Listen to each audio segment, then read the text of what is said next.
बंदी छोड़ सतगुरु रामपाल जी परमेश्वर जी की जय हो। सत्साई भाई और बहनों, दया परमपिता परमेश्वर सारी सृष्टि के रचनहार सतगुरु रामपाल जी भगवान की, जिनके विशेष आशीर्वाद से, जिनके कृपा दृष्टि से, दया दृष्टि से आप और हम सभी साध संगति से जुड़े हुए सत्सेवक भाई बहन निरंतर परमेश्वर जी के भक्ति मार्ग पर ज्ञान को आधार बनाकर दृढ़ता के साथ आगे बढ़ रहे हैं।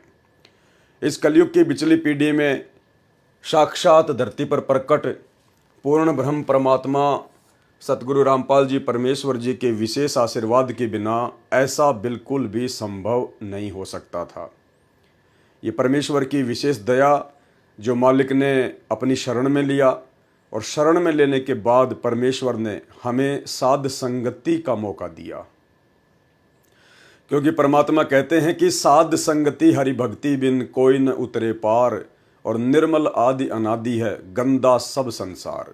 साध संगति से भेद जो पाया परमेश्वर सतगुरु रामपाल जी ने सफल बनाया।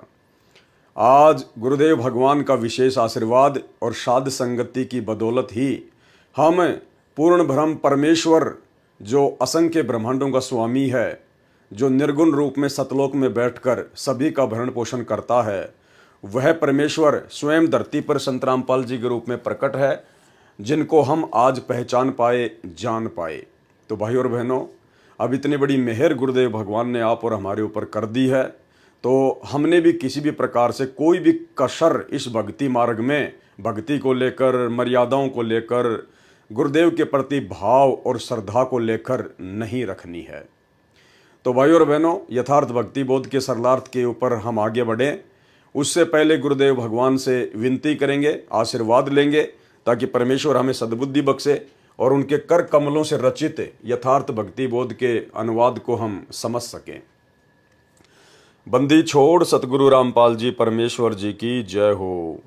परमपिता परमात्मा सारी सृष्टि के रचनहार, कुल मालिक, असंख्य ब्रह्मांडों के स्वामी, जगत गुरु, तीनों लोकों में प्रवेश करके सबका भरण पोषण करने वाले राजाधिराज, आत्माधार, नाथों के नाथ, देवों के देव, महादेव, सर्वेश्वर, महेश्वर, मृत्युंजय, अजरो अमर, आदि अनादि, सनातनी प्रभु, जगत पिता जगदीश्वर, श्री श्री 1008 की उपाधि के वास्तविक अधिकारी, अकाल मूर्ति, शब्द स्वरूपी राम, वासुदेव, सर्वगतम ब्रह्म, परम पूजे, प्रथम पूजे, परम संत, परम पुरुष, परम धनी, परम दयालु, सत्य कबीर, हक्का कबीर, कबीर, अल्लाह अकबर, बाखबर, अल्लाह ताला, जगत के तारणहार, जगत के मुक्तिदाता, जगत के जगन्नाथ, हारे के सहारे, हिंदुओं के राम, मुसलमानों के अल्लाह, सिखों के वायुगुरु, ईसाइयों के मसीह, दया के सागर दया निधि, करुणा के सागर करुणा निधि, स्वयंभू परिभू, संकट मोचन, कष्ट हरण, मंगल करण, दुख भंजन, अविगत कबीर, निर्विकार निर्विषम परमात्मा, अलय अलेख सतगुरु, आदि अनादि सतगुरु, असली मर्यादा पुरुषोत्तम, असली राम, असली कृष्ण, असली घनश्याम,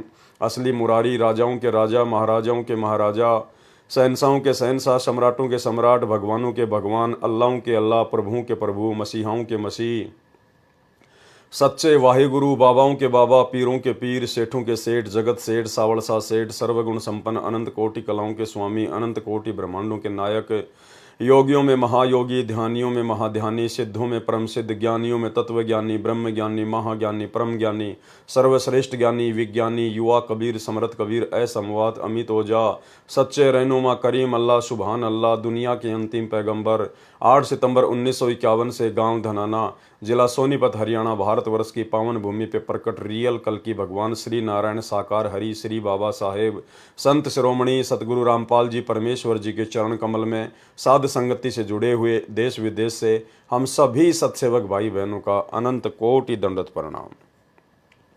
तो भाई और बहनों, यथार्थ भक्ति बोध के सरलार्थ में गुरुदेव भगवान के विशेष आशीर्वाद से, उनकी रजा से हम काफ़ी आगे पहुंच चुके हैं, और आज हम चर्चा करेंगे इन वाणियों के माध्यम से परमेश्वर के सतलोक के विषय में। सतलोक में परमेश्वर जी का कैसा रूप है, कैसी उनकी आभा है, और सतलोक में कैसे कैसे ठाट बाट हैं, सतलोक कितना विशाल है, सतलोक में कैसे कैसे आनंद हैं, ये सारा वर्णन आगे इन वाणियों में किया हुआ है। तो गुरुदेव भगवान के आशीर्वाद से, उनके कर कमलों से लिखित इस पुस्तक को पढ़ने मात्र से भी हम बहुत से पुण्य के भागी मिलते हैं। इसलिए हमने बहुत ही ध्यान से इन चीज़ों को पढ़ना चाहिए, देखना चाहिए, क्योंकि हम इस वीडियो को देखकर रात को सो जाएंगे, कोई बड़ी बात नहीं है, लेकिन भाई और बहनों, आत्मा को परमात्मा ने जितना रिचार्ज करना था परमेश्वर ने उतना रिचार्ज उसको जो है वो कर दिया है। जैसे आपके मोबाइल में बैटरी होती है और आपने मोबाइल को चार्जिंग पे लगा दिया, आपका मोबाइल चार्ज हो गया 50%, और किसी कारण से आपका मोबाइल टूट गया, और जब आप बैटरी को निकालेंगे और दूसरे मोबाइल में डालेंगे तो बैटरी 50% ही चार्ज दिखाएगी। तो मोबाइल है शरीर और बैटरी है आत्मा। तो आत्मा को परमात्मा इस प्रकार से हर युग में धीरे धीरे धीरे धीरे रिचार्ज करते हुए, बहुत सारे हमारे को मानव शरीर देते हुए, उन मानव शरीरों के माध्यम से अपनी आत्मा को परमात्मा भक्ति से रिचार्ज करते करते करते करते यहाँ तक लेके आए हैं। और अब गुरुदेव भगवान के सत्संग सुनकर, उनसे आशीर्वाद लेकर, उनके मंत्र करके, उनकी आरतियां करके आत्मा निरंतर चार्ज होती रहती है। और बीच बीच में परमात्मा साध संगतियों के माध्यम से भी अपनी आत्मा को रिचार्ज करते रहते हैं। तो जितना हम परमेश्वर की महिमा को पढ़ेंगे सुनेंगे उतनी ही आत्मा हमारी रिचार्ज होती चली जाएगी। तो अब हम आगे चलते हैं सरलार्थ पर। वाणी। काल इंद्री कुर्बान कादर अविगत मूर्ति खूब है, छत्र सवेत विशाल लोचन गलता ना महबूब है। ये सतलोक में परमेश्वर जी की महिमा का वर्णन किया गया है। परमेश्वर को कालिंद्री कहा गया है। कालिंद्री का क्या अर्थ होता है? परमेश्वर कहते हैं, जिस प्रकार इस काल के 21 ब्रह्मांड में काल के आगे जितनी औकात एक इंद्र की होती है, उसी प्रकार सतलोक में यहाँ का जो ब्रह्म है, इस जैसे वहाँ पे करोड़ों इंद्र हैं, करोड़ों। यानी यहाँ 21 ब्रह्मांड में काल जितना शक्ति युक्त है, ऐसे ऐसे तो ना जाने अरबों खरबों संखों इंद्र उस परमेश्वर के दरबार में उसकी शोभा बढ़ाते हैं। तो क्या कहा परमेश्वर ने? काल इंद्री कुर्बान कादर अवगत मूर्ति खूब है, और छत्र सवेत विशाल लोचन।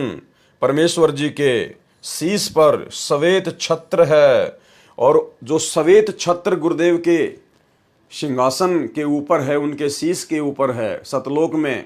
एक सत्संग में गुरुदेव ने बताया कि इस पृथ्वी से भी कई गुना बड़ा वो छत्र सतलोक में परमात्मा के शीश के ऊपर है। सवेत छत्र विशाल लोचन, यानी परमेश्वर के विशाल नेत्र हैं, और गलताना महबूब है। काल इंद्री का अर्थ है कि परमेश्वर कबीर जी के लिए काल अर्थात 21 ब्रह्मांड के स्वामी ब्रह्म जैसे तो इंद्र जैसे हैं। जैसे काल लोक में एक ब्रह्मांड में एक इंद्र का लोक है, जिसके अधीन 33 करोड़ देवी देवता हैं। इंद्र उनका राजा है, जिस कारण से देवराज भी कहा जाता है। परंतु 21 ब्रह्मांडों का राजा है काल, परंतु ये जो ब्रह्म है ये 21 ब्रह्मांडों का राजा है। जैसे ब्रह्म की तुलना में इंद्र की महिमा कुछ भी नहीं है। इसी के आधार से संत गरीबदास जी ने परमेश्वर कबीर जी की उपमा की है कि उस कादिर अर्थात समर्थ परमात्मा की शक्ति महिमा के सामने काल ब्रह्म की महिमा उस इंद्र के समान है जो काल लोक में इंद्र बना है।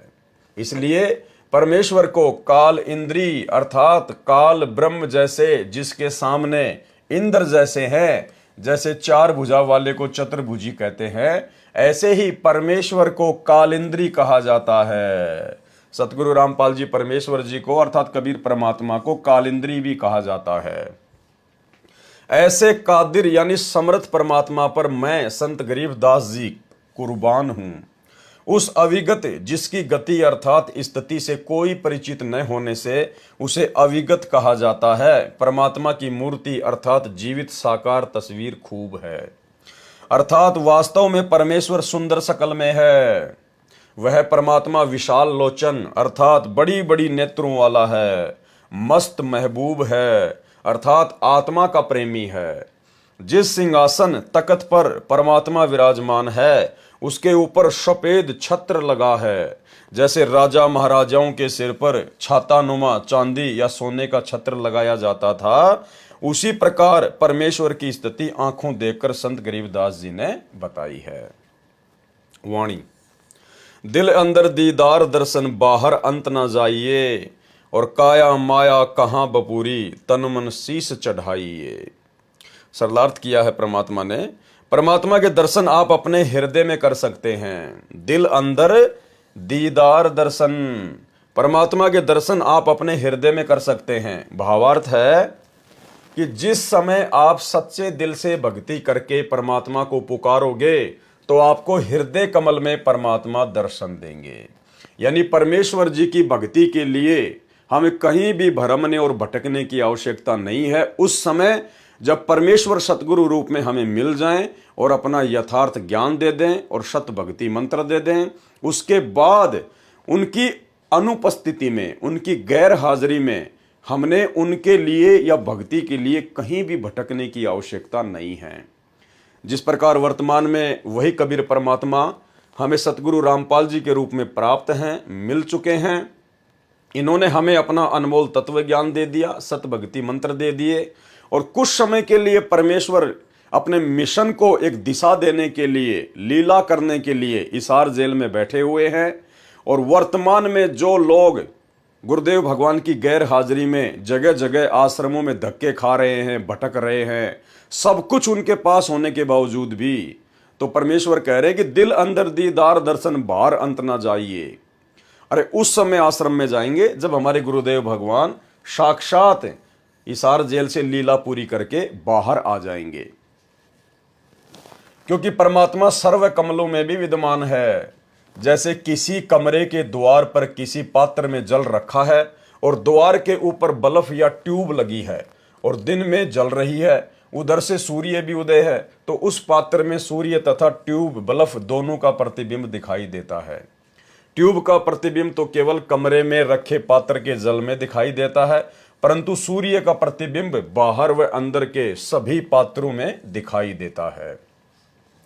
इसलिए कहा है कि परमात्मा प्राप्ति के लिए शरीर से साधना करके दर्शन कर लो, कहीं अन्य स्थानों, तीर्थों आदि पर न जाइए। परमात्मा प्राप्ति के लिए शरीर तो क्या वस्तु है, सर्वस्व अर्पण कर दो। यानी जिस भगत की भक्ति सही चल रही होगी, जो मर्यादा में रहकर यथार्थ मंत्रों का जाप कर रहा होगा, तो उसके हृदय कमल में उसको परमेश्वर जी के दर्शन होने शुरू हो जाएंगे। यहाँ पर यह शंका ना हो आप और हमारे को कि भाई हम तो 10 साल से भक्ति कर रहे हैं, मेरे को 15 साल हो गई, मेरे को तो अभी तक किसी भी कमल में अपने गुरु जी के दर्शन ही नहीं हुए। भाई और बहनों, वर्तमान में गुरुदेव हमारे समक्ष प्रकट हैं, धरती पर प्रकट हैं और परमेश्वर ने ज्ञान से अपनी पहचान करवानी है। ये ज्ञान मार्ग चुना है परमात्मा ने, चमत्कारों का मार्ग नहीं चुना है। इसलिए साक्षात परमात्मा धरती पर प्रकट हैं और हमारे घरों पर गुरुदेव भगवान की जो फोटो है, जो तस्वीर है, वो उनके साक्षात ही दर्शन हैं। वो फोटोएं कोई फॉर्मेलिटी के लिए नहीं रखी हैं, क्योंकि वो फोटोएं परमेश्वर का वास्तविक रूप है, सतगुरुदेव भगवान का वास्तविक रूप है, सतलोकीय रूप है। इसलिए जब हम उन फोटो में दर्शन करते हैं तो गुरुदेव भगवान के ही दर्शन होते हैं। और जब परमेश्वर की मर्जी होगी तो उस समय परमात्मा हमारे को अपने हृदय कमल में, अपने दिल में भी दर्शन करवा देंगे। लेकिन फिलहाल हम लोग ज्ञान में बहुत कमज़ोर हैं, बहुत कमज़ोर हैं। अभी हमें बहुत समय लगेगा। अगर हमारे साथ अभी से ऐसा होने लग गया, हालांकि जो मंत्र हमें गुरुदेव भगवान ने दिए हैं, इन सत भक्ति मंत्रों के थोड़े से जाप से ही चमत्कार होने शुरू हो जाते हैं। लेकिन वर्तमान में आप और हम भक्तों की नादानी को देखकर, आध्यात्मिक कमजोरी को देखकर परमेश्वर जानबूझकर उन कमलों में, उन मंत्रों की साधना से हमारे को दर्शन नहीं दे रहे। अन्यथा हम लोग भ्रमित हो सकते हैं, अहंकार में आ सकते हैं। इसलिए परमेश्वर जी का ऑपरेशन है, परमेश्वर अपने हिसाब से ही उसको चलाएगा, ठीक करेगा। हमने उनकी रजा में राजी रहना है। हमें परमात्मा चाहे किसी भी कमल में दर्शन दे या ना दें, हम अपने गुरुदेव भगवान के दर्शन रोजाना करते हैं, उनकी तस्वीरों के माध्यम से करते हैं और सूक्ष्म रूप में मानसिक तौर पर परमेश्वर का चिंतन मनन करना भी उनके दर्शन ही करने में आता है। तो इस बात को लेकर हमारे मन में शंका नहीं होनी चाहिए। जब हम उस लायक हो जाएंगे तो परमेश्वर ऑटोमेटिक हमारे को हर जगह दर्शन देंगे। ये कमल तो छोड़िए, खुली आंखों से भी हमारे को हर जगह परमात्मा ही दिखाई देंगे। परमात्मा प्राप्ति के लिए शरीर से साधना करके दर्शन कर लो, कहीं अन्य स्थानों, तीर्थों आदि पर ना जाइए। परमात्मा प्राप्ति के लिए शरीर तो क्या वस्तु है, सर्वस्व अर्पण कर दो। वाणी अविगत आदि जुगादि जोगी, सत्य पुरुष ल्योलीन है, गगन मंडल गलतान गैबी, जात अजात बेदीन है।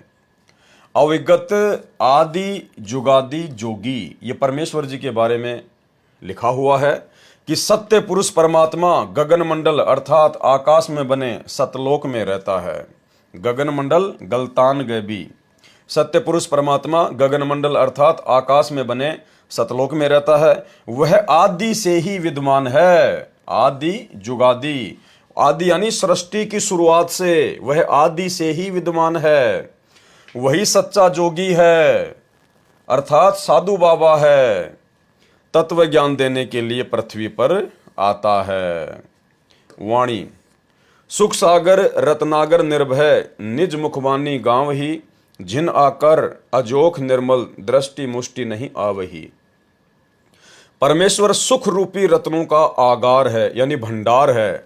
सुख सागर रत्नागर निर्भय यानी सतलोक में बैठा हुआ वो परमात्मा सुखों का रत्नागर है, भंडार है। वो परमात्मा निर्भय है, उसी को किसी का भय नहीं है, इसलिए सुख सागर कहा जाता है। वह वास्तव में निर्भय है और अपने निजी मुख कमल से तत्व ज्ञान की वाणी कविताओं, भजनों, चौपाइयों, दोहों को राग बनाकर गाता है। निज मुखबानी गांव ही यानी अपने मुख कमल से तत्व ज्ञान की वाणी कविताओं, भजनों, चौपाइयों, दोहों को राग बनाकर गाता है। उस परमात्मा का सूक्ष्म आकार है जिस कारण से चरम दृष्टि से नहीं दिखता। उस परमात्मा का सूक्ष्म शरीर अजोख अर्थात जिसको कोई जोखिम खतरा नहीं है, उसका शरीर नष्ट नहीं होता, उसका शरीर अविनाशी है, निर्मल है अर्थात निर्विकार है। वाणी, झिलमिल नूर जहूर ज्योति, कोटि पदम उजियार है, उलट नैन बेसुन्ने बिस्तर, जहां तहां दीदार है। उस परमेश्वर के नूरी शरीर की महिमा की गई है यहाँ पर। उस परमेश्वर का शरीर झिलमिल झिलमिल करता है, झिलमिल नूर जहूर ज्योति, उस परमेश्वर का शरीर झिलमिल झिलमिल करता है। जैसे हम बचपन में देखा करते थे गांव में कि बहुत सारी माता बहनें अपने सर पर ऐसी चुंदड़ी ओढ़ा करती थी जिसमें बहुत सारे जो है वो सितारे लगे होते थे वाइट वाइट के, और जब वो चलती थी तो सूर्य के प्रकाश के कारण वो झिलमिल झिलमिल झिलमिल झिलमिल किया करते थे। या फिर दूसरा उदाहरण ऐसे लीजिए, जैसे आपसे काफ़ी दूर पर किसी पहाड़ पर बहुत सारे बल्ब जल रहे हों और रात्रि में वो दूरी पर जलने के कारण झिलमिल झिलमिल करते हैं। तो इस प्रकार से परमेश्वर के शरीर का जो नूर है, जो तेज है, जो आभा है, वो झिलमिल झिलमिल करती रहती है, बड़ी आनंददायक है। उस परमेश्वर का शरीर झिलमिल झिलमिल करता है। उसके नूर अर्थात प्रकाश का जहूर नजारा ज्योति इतनी है कि करोड़ पद्मों का प्रकाश है। जैसे श्री कृष्ण जी के पैर में पद्म था, उसका प्रकाश 100 वाट के बल्ब जितना था। परमात्मा के शरीर की ज्योति दूर से करोड़ों पद्मों जैसी दिखाई देती है।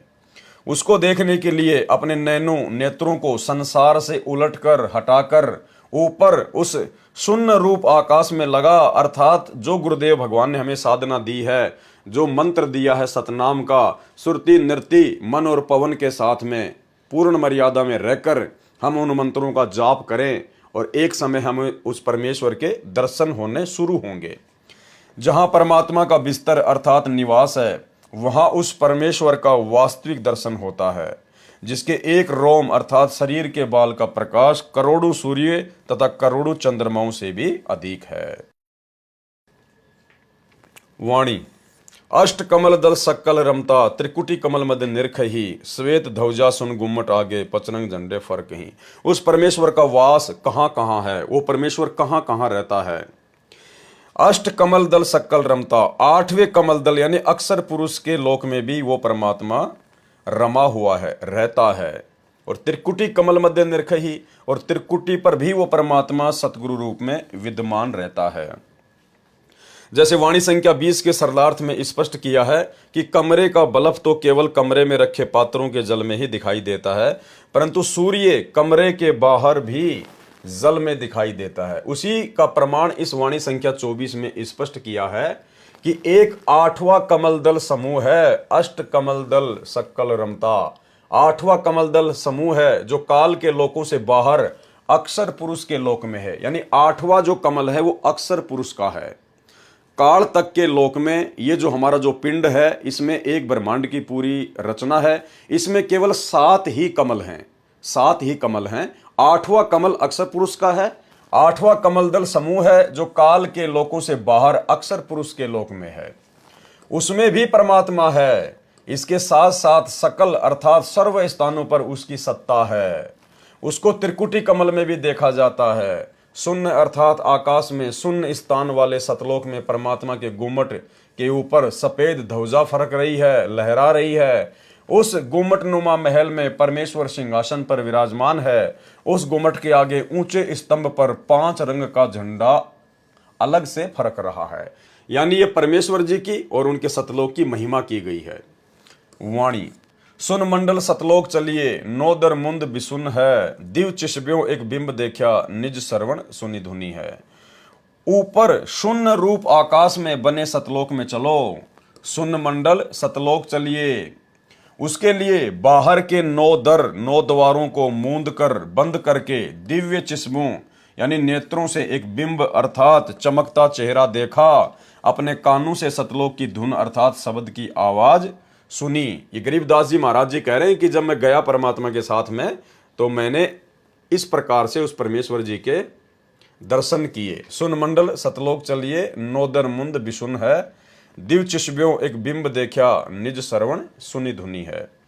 वाणी चरण कमल में हंस रहते, बहुरंगी बरियाम है, सूक्ष्म मूर्ति श्याम सूरती, अचल अभंगी राम है। यानी आगे अब इन तमाम वाणियों में परमेश्वर का सतलोक में जो नूरी रूप है उसकी महिमा की गई है और परमेश्वर जी के सतलोक की महिमा की गई है। चरण कमल में हंस रहते, बहुरंगी बरियाम है, सूक्ष्म मूर्ति श्याम सूरती, अचल अभंगी राम है। उस परमेश्वर के चरण कमल में अर्थात उनके लोकों में उनकी शरण में हंस निर्विकार भगत जन रहते हैं। वह परमात्मा बहुत भांति से बरियाम अर्थात श्रेष्ठ है, महिमा करने के योग्य है। वह सूक्ष्म मूर्ति अर्थात स्वरूप में श्याम सूरती है। यहाँ पर श्याम सूरती का अर्थ है, जिसका अर्थ है कि शाम के समय सूर्य का प्रकाश धीमा रहता है। उसी प्रकार जब परमात्मा पृथ्वी लोक में आता है, जैसे आज वर्तमान में परमात्मा सतगुरु रूप में पृथ्वी पर आ चुके हैं, तो उनके शरीर का तेज हल्का रहता है। परमेश्वर अपने उस तेजोमय नूरी शरीर को श्याम सूरती यानी हल्का बनाकर वर्तमान में सतगुरु रूप में प्रकट है, इसलिए श्याम सूरती कहा है। वह परमात्मा अचल अर्थात कभी न चलने वाला, सदा रहने वाला, अभंगी जो कभी भंग न हो, कभी टूटे ना, अर्थात जिसका किसी समय में विनाश न हो, अर्थात अविनाशी राम है। वाणी नो सुर बंद निशंक खेलो, 10वें दर मुख मूल है, और मालिन कूप अनूप सजनी, बिन बेली का फूल है। भगत को हिदायत दी है कि 9 सुर जो शरीर में 9 सुराग हैं, जैसे 2 नाक, 2 कान, 2 आंखें, 1 मुख, पेशाब इंद्री तथा मल द्वार, ये 9 सुराख 9 द्वार कहे हैं, जिनको बंद करके अर्थात इनसे हटकर 10वां द्वार है सुषुम्ना द्वार। उस 10वें द्वार में मुख अर्थात मुख्य मूल अर्थात मोक्ष की जड़ें हैं। वहां से ऊपर की कठिन चढ़ाई प्रारंभ होती है। हे सजनी अर्थात सखी अर्थात आत्मा, सतलोक में न कोई माली अर्थात बाग लगाने वाला है। माली न कूप अनूप सजनी, सतलोक में न कोई माली अर्थात बाग लगाने वाला है तथा ना सिंचाई के लिए कुआं है। क्योंकि जिस समय ये वाणी संत गरीबदास जी ने बोली थी सन 1730 से 1778 तक, उस समय उस क्षेत्र में सिंचाई कुओं से होती थी। सतलोक में अपने आप प्रभु कृपा से बाग लगे हैं, सिंचाई भी अपने आप होती रहती है। सत्य पुरुष किसी माता से नहीं जन्मा, वह बिन बेली का फूल है, अजन्मा है, बिन बेली का फूल है। यानी जैसे जो फूल वगैरह जो लगते हैं पेड़ पर, वो किसी न किसी बेल से लगते हैं, किसी न किसी वो टहनी से लगते हैं, लेकिन परमेश्वर के विषय में कहा कि वो बिन बेली का फूल है, यानी वो किसी माता से पैदा नहीं हुआ है। वाणी श्वास ऊश्वास पवन को पलटे, नाग फुनी को भूंच हैं, सुरती नृति का बांध बेड़ा, गगन मंडल को कूच हैं। अब भाई और बहनों, ये वाणी बहुत इंपॉर्टेंट है, क्योंकि देखो परमेश्वर ने हमें साध संगत से जुड़े हुए भाई बहनों को वर्तमान में अपने विशेष आशीर्वाद से उस स्थिति में लाके खड़ा कर दिया कि अब हमने परमेश्वर जी के सत भक्ति मंत्रों को, चाहे प्रथम नाम हो चाहे सतनाम हो, हमने विशेष ध्यान से जाप करना पड़ेगा। जो विधि परमेश्वर ने उन मंत्रों के जाप करने की बताई है, सुरति नृति मन और पवन के साथ में एकांत में बैठकर एकाग्रचित होकर ध्यान लगाकर अब हमने उस विधि से इन मंत्रों का सुमरण करना पड़ेगा, शुरू करना पड़ेगा। आशीर्वाद गुरुदेव भगवान का रहेगा, अन्यथा भक्ति नहीं बनेगी, उस स्तर की नहीं बनेगी जिस स्तर की भक्ति परमात्मा चाहते हैं। वो समय अलग था, वो शुरुआत का समय था कि नाम उठत नाम बैठत नाम सोवत जागबे, नाम खाते नाम पीते नाम सेती लागबे।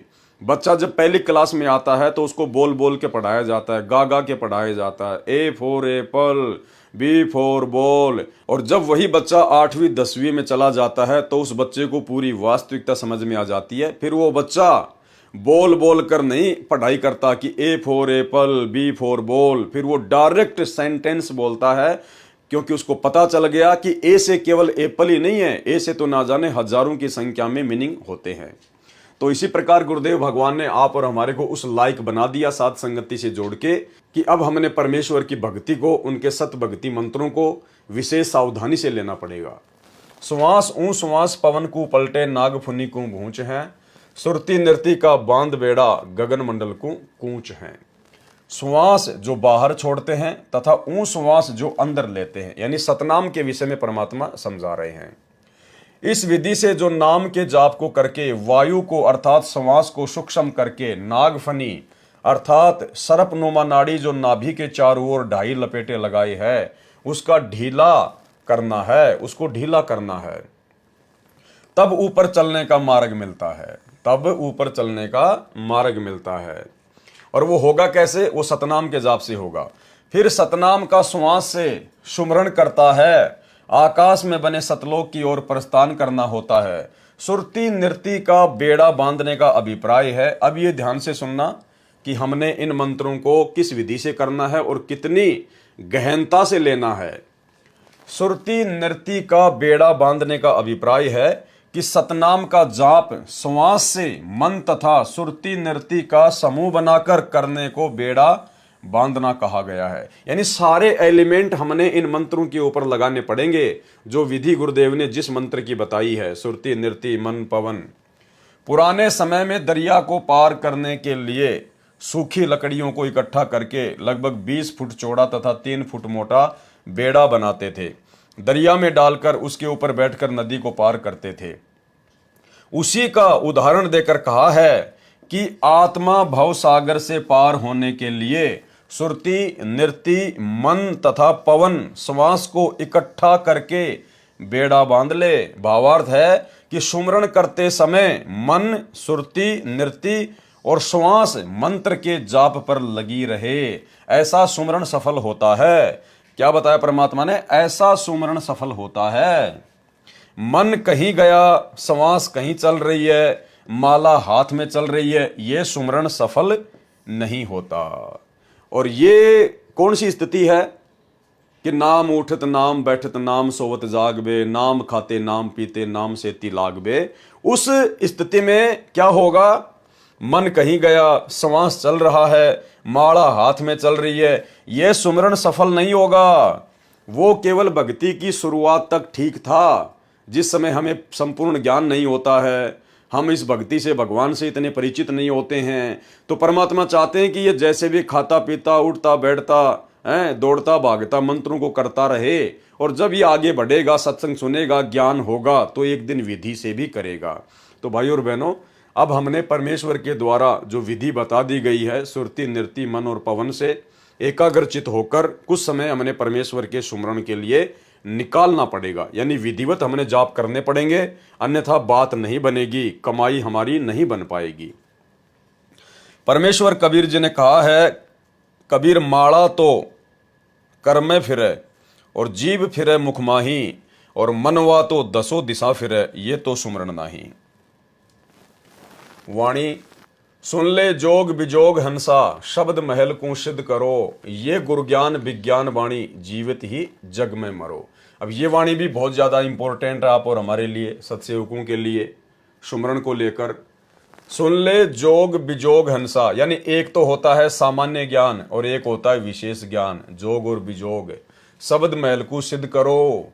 ये जो शब्द महल जो परमेश्वर ने हमें दिया है भक्ति के लिए, इन मंत्रों का विधिवत जाप करके इसको सिद्ध करो। यो गुरु ज्ञान विज्ञान वाणी, जीवित ही जग में मरो। हे हंस, हे भगत, ध्यान से जोग अर्थात सामान्य साधना तथा बिजोग अर्थात विशेष साधना दोनों को सुन। इनमें शब्द अर्थात नाम महल अर्थात संपूर्ण मंत्रों के समूह को सिद्ध करो। भावार्थ है कि मन को सांसारिक विषय विकारों से हटाकर नाम सुमरण पर लगाकर अभ्यास करके साध ले, मन का स्वभाव बदल ले। यानी भाइयों और बहनों, कहने का सीधा सा मतलब ये है कि यदि हमें ये ज्ञान समझ में आ गया हो और ये समझ में आ गया हो कि ये मनुष्य जन्म बड़ी मुश्किल से मिलता है और परमेश्वर की भक्ति के लिए मिलता है, और आज मेरा सौभाग्य है कि मनुष्य जन्म भी है और भक्ति करवाने वाला परमात्मा भी धरती पर प्रकट है, और ये थोड़ा सा जीवन है, ना जाने कब इसका एंड हो जाए, कोई भरोसा नहीं है।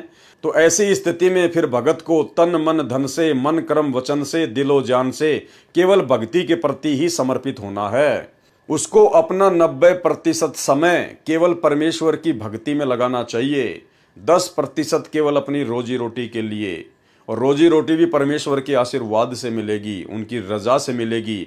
अगर भक्ति करेंगे तो परमेश्वर उसमें कोई बाधा उत्पन्न नहीं होने देगा। जिस परमेश्वर ने करने के लिए भजन दे दिया तो भोजन के लिए परमात्मा भूखा नहीं मारेगा, भोजन की व्यवस्था तो परमात्मा पहले करेगा। तो हमने ज़्यादा से ज़्यादा समय परमेश्वर की भक्ति के लिए निकालना चाहिए, और जितने भी हमारे सांसारिक काम धंधे हैं जो हमने फैला रखे हैं, यो गुरु ज्ञान विज्ञान वाणी, जीवित ही जग में मरो, यानी हमने जितने भी सांसारिक काम धंधे जो फैला रखे हैं 2 पैसे के लालच में, और आगे से आगे हम उनको बढ़ाते जा रहे हैं। एक फैक्ट्री लग गई, दूसरी की तैयारी हो रही है, एक ऑफिस खोल लिया, दूसरी ब्रांच की ओर तैयारी हो रही है। तो भाई और बहनों, अब हमने इन आदतों से पीछे हटना पड़ेगा। ये काल की बीमारी है, हमने इन चीजों से पीछे हटना पड़ेगा, अपने काम धंधे को धीरे धीरे समेटना पड़ेगा। अगर ज्ञान समझ में आ गया तो ज्यादा समय हमने परमेश्वर की भक्ति को देना पड़ेगा, सत्संग सुनने को देना पड़ेगा, सुमरण को देना पड़ेगा, तब कहीं जाके हमारी बात बनेगी। और जितने भी विषय विकार हैं उनसे भी हमने पीछे हटना पड़ेगा गुरुदेव भगवान के आशीर्वाद से। इनमें शब्द अर्थात नाम महल अर्थात संपूर्ण मंत्रों के समूह को सिद्ध करो। भावार्थ है कि मन को सांसारिक विषय विकारों से हटाकर नाम सुमरण पर लगाकर अभ्यास करके साध ले, मन का स्वभाव बदल ले।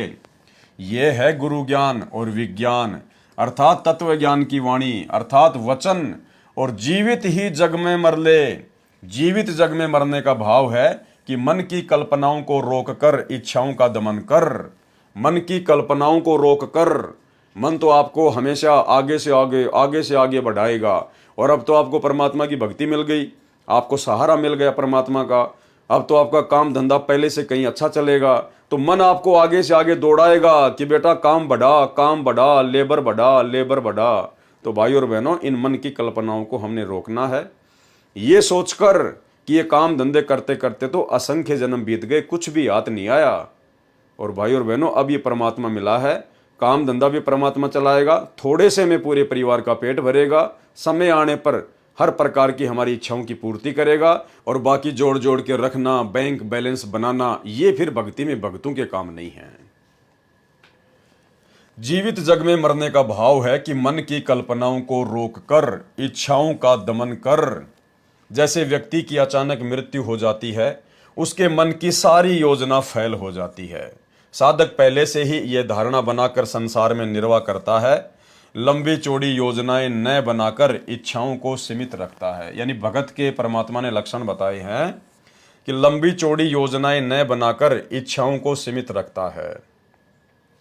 क्योंकि आज हम जिन कार को, कोठियों को, बड़ी बड़ी फैक्ट्रियों को बनाने में, अपने काम धंधे को बढ़ाने में, प्लाटों पे प्लाट लेकर पटकने में, जमीनों पर जमीन लेकर पटकने में, जो अपना जितना समय बर्बाद हम कर रहे हैं, ये सब कुछ चीजें यहीं रह जानी है, कुछ भी साथ नहीं जाएगा, शरीर भी साथ नहीं जाएगा, सबको पता है। लेकिन जब गुरु का ज्ञान हो जाए तो फिर हमने इन चीज़ों पर कंट्रोल रखना सीखना होगा, हमने कंट्रोल करना पड़ेगा इनके ऊपर, अन्यथा हमारा अधिकांश समय इन्हीं मन की कल्पनाओं में व्यर्थ हो जाएगा। लंबी चौड़ी योजनाएं न बनाकर इच्छाओं को सीमित रखता है। वह यह विचार करके सत्संग में जाता है कि मान ले मेरी आज मृत्यु हो जाती तो भी घर ऑफिस कार्यालय का कार्य नहीं कर सकते थे, इसलिए मान ले हमारी मृत्यु हो गई, हम चले सत्संग में, 3-4 दिन के लिए जीवित मर गए।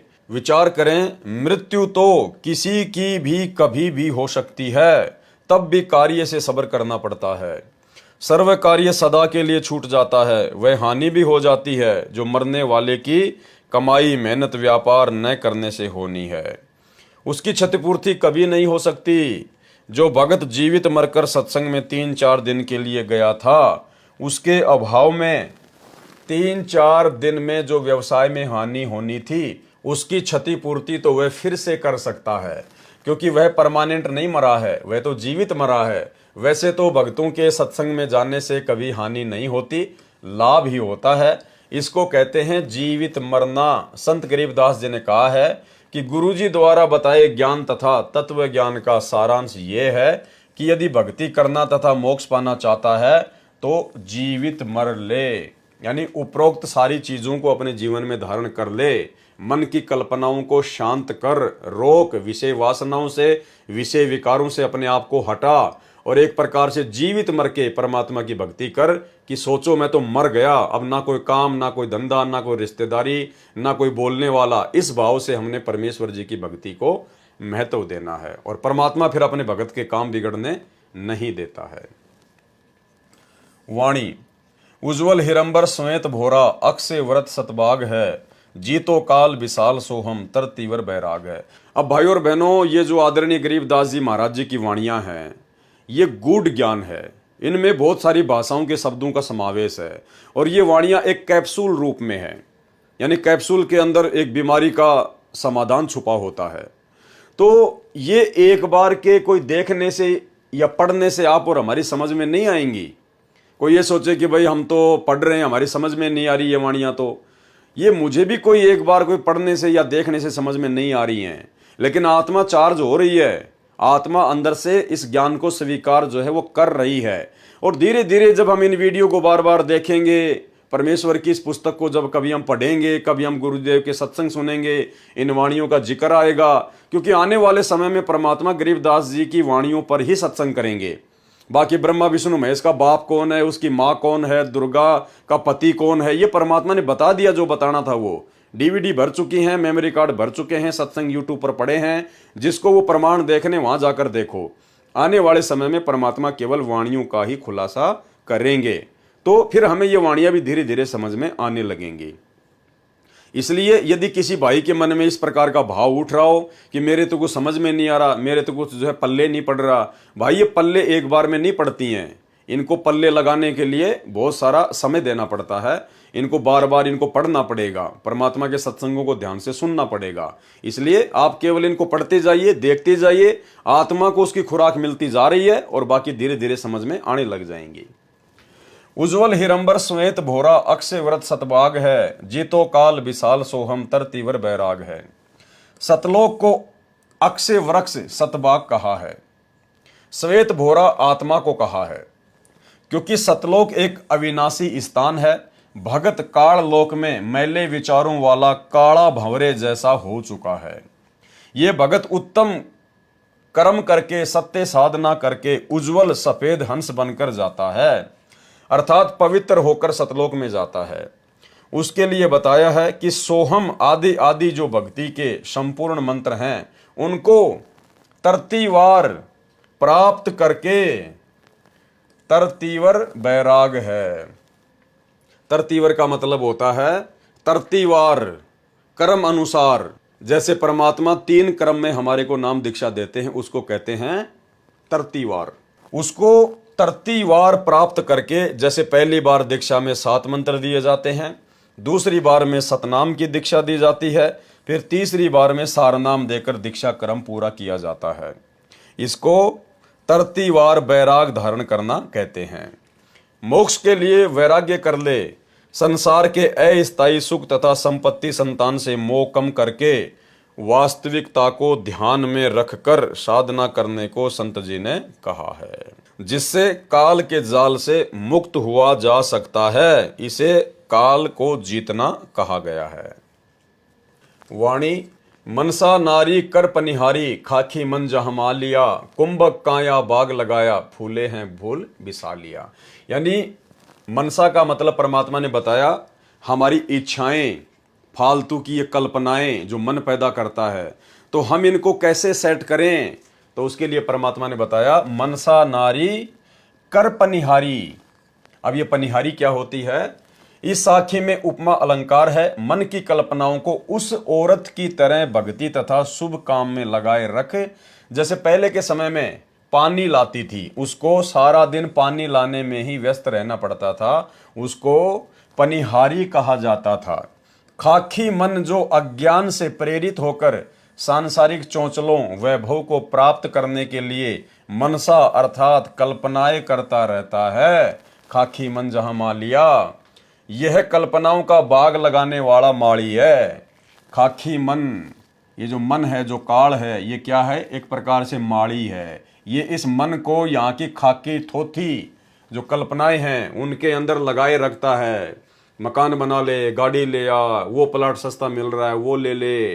तो परमात्मा कहते हैं इसको कैसे शांत करना है, कैसे रोकना है। यह कल्पनाओं का बाग लगाने वाला माली है ये मन। उस मनसाधारी अर्थात कल्पनाओं को श्वास श्वास से नाम का जाप का पानी लाने वाली पनिहारी नारी बना ले, अर्थात व्यस्त रख। जैसे वो औरत सारा दिन पानी लाने ले जाने में लगी रहती थी, वो पनिहारी। इसी प्रकार से जो मंत्र आप और हमें दे दिया है सतनाम या प्रथम नाम, तो परमात्मा कहते हैं इसको श्वास श्वास या जो विधि गुरुदेव ने जिस मंत्र की बताई है उसको लगाए रख, ताकि वो मन जो है व्यस्त रहे और फालतू की जो ये कल्पनाएं होती हैं ये उसको सोचने का मौका ना मिले। कुंभक काया अर्थात श्वास के सुमरण से मानव शरीर में भक्ति का बाग लगा लिया है। कुंभक काया बाग लगाया, उस भक्ति बाग में फिर मोक्ष रूपी फूल खिलते हैं जो विशाल अर्थात बहुत बड़ा लाभ जीव को होता है। कुंभक काया बाग लगाया, फूले हैं फूल बिसा लिया। वाणी कच्छ मच्छ कूरम धोलम, शेष सहस फुन गाँव ही, नारद मुनि से रटे निज दिन, ब्रह्मा पार न पावही। पौराणिक लोग मानते हैं कि मत्स्य अवतार, कच्छप अवतार तथा कूरम, धोल, शेषनाग ये सभी सृष्टि को सहारा दिए हुए हैं। संत गरीबदास जी ने इन पौराणिक धारणाओं का खंडन किया है। पारख के अंग में कहा है कि गरीब कूरम ऊपर शेष है, शेष शीश पर धोल, धोल दरनी ले रहा यह पड़ी ज्ञान की रोल। पौराणिक व्यक्तियों की धारणा है कि सृष्टि इस प्रकार ठहरी है, कूरम यानी कछुए के ऊपर शेषनाग बैठा है, शेषनाग के सिर पर धोल अर्थात बैल खड़ा है, बैल ने अपने सींग पर पृथ्वी उठा रखी है। संत गरीबदास जी ने कहा है कि यह तो ज्ञान में रोड़ अर्थात भूल भुलैया लगी है। वाणी में खंडन किया है, गरीब कूरम किसके आसरे और कौन शरण है शेष, बटक बीज विस्तार है समझे ज्ञान नरेश। गरीब अनंत कोटि ब्रह्मांड का एक रति नहीं भार, सतगुरु पुरुष कबीर है कुल के सिरजन हार। प्रथम वाणी की प्रथम पंक्ति में प्रसन्न किया है तथा प्रथम वाणी की दूसरी पंक्ति तथा दूसरी वाणी में उत्तर दिया है कि आप कहते हो कि कूरम के ऊपर शेष है, तो कूरम किसके सहारे रुका हुआ है? जब कूरम को कहीं से सहारा नहीं तो शेष किसकी शरण में है, अर्थात शेष नाग को किसने रोका है? उत्तर दिया है कि यह सर्व रचना ऐसे है जैसे बटक यानी बड़ अर्थात वट वृक्ष की उत्पत्ति राई जैसे दाने अर्थात वट के बीज से होती है, फिर वह आगे आगे बढ़ता और फैलता चला जाता है। इसका रहस्य कोई ज्ञान नरेश अर्थात महाज्ञानी तत्वदर्शी संत ही जानता है। वास्तव में असंख्य ब्रह्मांडों के सर्जनहार परमेश्वर कबीर जी ही हैं और सतगुरु रूप में प्रकट होकर उन्होंने ये ज्ञान स्वयं ही बताया है। अनंत ब्रह्मांडों को एक दूसरे से आकृति आकर्षित करके रोका है, यह परमात्मा की शक्ति से ही। गुरुत्व आकर्षण सर्व ग्रहों तथा ब्रह्मांडों में कार्य कर रहा है। परमेश्वर ने सर्व संसार की रचना करके अपनी शक्ति से चला रखा है। जैसे वैज्ञानिकों ने रॉकेट बनाकर प्लूटो ग्रह पर भेजा है, जो 9 वर्ष तक चलकर उसकी कक्षा में चक्कर लगा रहा है। इसी प्रकार परमात्मा कबीर जी ने सर्व ब्रह्मांडों की संरचना ऐसे की है कि ये अपने आप चल रहे हैं तथा चक्कर लगा रहे हैं। इनका समय निर्धारित कर रखा है, तब तक ये चलते रहेंगे। परमेश्वर पर इनका कोई भार नहीं है। जैसे कि मानव ने हवाई जहाज बना रखा है जो आकाश में उड़ता है, मानव उसके ऊपर सवार है। इसी प्रकार परमेश्वर ने सर्व ब्रह्मांडों की रचना करके चला रखा है, उड़ा रखा है तथा स्वयं भी उसी पर बैठे हैं। वाणी संख्या 32 ब्रह्म वेदी का सरलार्थ चल रहा है। उसी प्रसंग पर आता हूं। आपके अनुसार माने तो जिन कच्छ मच्छ कूरम धौल तथा शेषनाग को आप इतने शक्तिशाली मानते हो, तो वे भी किसी अन्य समर्थ की भक्ति कर रहे हैं, परंतु सर्व प्राणी शास्त्र विधि त्याग कर मनमाना आचरण कर रहे हैं, जिस कारण से सफलता नहीं मिल रही। शेषनाग के 1000 मुख हैं और प्रत्येक मुख में 2-2 जीभ हैं। शेषनाग भी नाम जाप करता है, उसको भी आज तक परमात्मा की महिमा का ज्ञान नहीं। उसको परमात्मा का पार अर्थात मोक्ष स्थान नहीं मिला है। इसके अतिरिक्त शास्त्र विधि विरुद्ध साधना नारद जी जैसे ऋषि भी नाम की रटना लगाते हैं, वे भी असफल रहे। उनके पिता श्री ब्रह्मा जी को भी परमात्मा का पार नहीं पाया, मोक्ष की प्राप्ति नहीं हुई। वाणी शंभु जोग बिजोग साध्या अचल अडिग समाध है, अविगत की गति नाही जानी लीला अगम अगाध है। शंभु यानी शंकर जी। श्री शंकर जी ने जोग अर्थात सामान्य साधना द्वारा तथा परमेश्वर जी के केवल सोहम नाम प्राप्त करके उसको विजोग अर्थात विशेष साधना मानकर अचल अडिग अर्थात लंबे समय तक निश्चलता से समाधि लगाई, परंतु अविगत अर्थात पूर्ण परमात्मा की गति यानी स्थिति नहीं जान सके। शंभु जोग बिजोग साध्या अचल अडिग समाध है, क्योंकि उस परमेश्वर की लीला अगम अगाध यानी सबसे भिन्न है, आगे की है। अविगत की गति नाही जानी लीला अगम अगाध है। वाणी सनकादिक और सिद्ध 84 ध्यान धरत है तास का, 24 अवतार जपत हैं परमहंस प्रकाश का। सनकादिक अर्थात सनक, सनंदन, संत, कुमार, ये 4 ब्रह्मा जी के मानस पुत्र हैं, जिन्होंने वरदान प्राप्त कर रखा है कि हमारी आयु जितनी है, हमारा शरीर 5 वर्ष के बालक जैसा रहे, हम ना जवान हो और ना बूढ़े हों, वे अपनी उम्र भर 5 वर्ष के रहेंगे। इनको भी अध्यात्म ज्ञान में विद्वान माना जाता है, परंतु तत्व ज्ञान के अभाव से ये सनकादिक तथा 84 सिद्ध परमात्मा का ध्यान धरते हैं। कहते हैं कि हम पूर्ण परमात्मा की भक्ति करते हैं, और 24 अवतार माने गए हैं, वे भी पूर्ण परमात्मा की भक्ति करने का दावा करते हैं और कहते हैं कि परमात्मा का प्रकाश देखते हैं। परमात्मा परमहंस तो निराकार है, ये सब भ्रमित साधना करके काल जाल में ही फंसे हैं। यानी भाइयों और बहनों, आप और हम सभी भाई बहनों का जिन्होंने परमेश्वर की शरण प्राप्त कर ली है सतगुरु रामपाल जी की, आप और हमारा कितना बड़ा सौभाग्य है कि ये इतने बड़े बड़े सिद्ध महर्षि ब्रह्मा विष्णु महेश देवी देवता, इनको भी परमात्मा की महिमा का ज्ञान नहीं है, इनको भी ये तत्व ज्ञान नहीं है, इनको भी मोक्ष मार्ग नहीं है। ये भी आने वाले समय में 84 लाख योनियों में माँ कष्ट उठाएंगे। तो आप और हमने किस कदर अपने गुरुदेव भगवान के ऊपर कुर्बान हो जाना है। परमेश्वर ये समझाना चाहते हैं कि तुम्हारा कितना बड़ा सौभाग्य है कि जो वस्तु उन महिमावान लोगों को नहीं मिली जो इस सृष्टि के आधार हैं 21 ब्रह्मांड के, और तुम्हें वो परमात्मा आज सहज में मिल गया। इसलिए उस परमेश्वर की कदर कीजिए। 87, 88 और 33 सूरज चंद चिराग है, धर अंबर धरनी धर रटते अवगत अचल बिहाग है। 88,000 ऋषि तथा 33 करोड़ देवता तो सूरज तथा चंद्र की तरह हैं।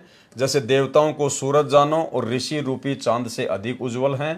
धर जो काल के अवतारधारी हैं, वे धरती पर तथा आकाश में अन्य द्वीपों में जाकर शास्त्र विरुद्ध नामों को रटते हैं। वह अविगत अर्थात परमेश्वर अचल विहाग यानी यथावत स्थिर है। उसकी भक्ति विधि में कोई परिवर्तन नहीं है। तत्व ज्ञान के अभाव में मनमाना आचरण करके साधक बने हैं, सब काल जाल में ही हैं। वाणी सुर नर मुनिजन सिद्ध और साधिक पार ब्रह्म को रटत हैं। घर घर मंगलाचार चोरी ज्ञान योग जहां बटत हैं। सर्व देवता तथा ऋषिजन भ्रमवश मान रहे हैं कि हम पार ब्रह्म अर्थात पूर्ण परमात्मा की भक्ति कर रहे हैं। घर घर में मंगलाचार अर्थात शुभ कामनाएं देते हैं और ज्ञान भी सुनाते हैं जो अधूरा ज्ञान है। वाणी चित्रगुप्त धर्मराय गावे आदि माया ओंकार है।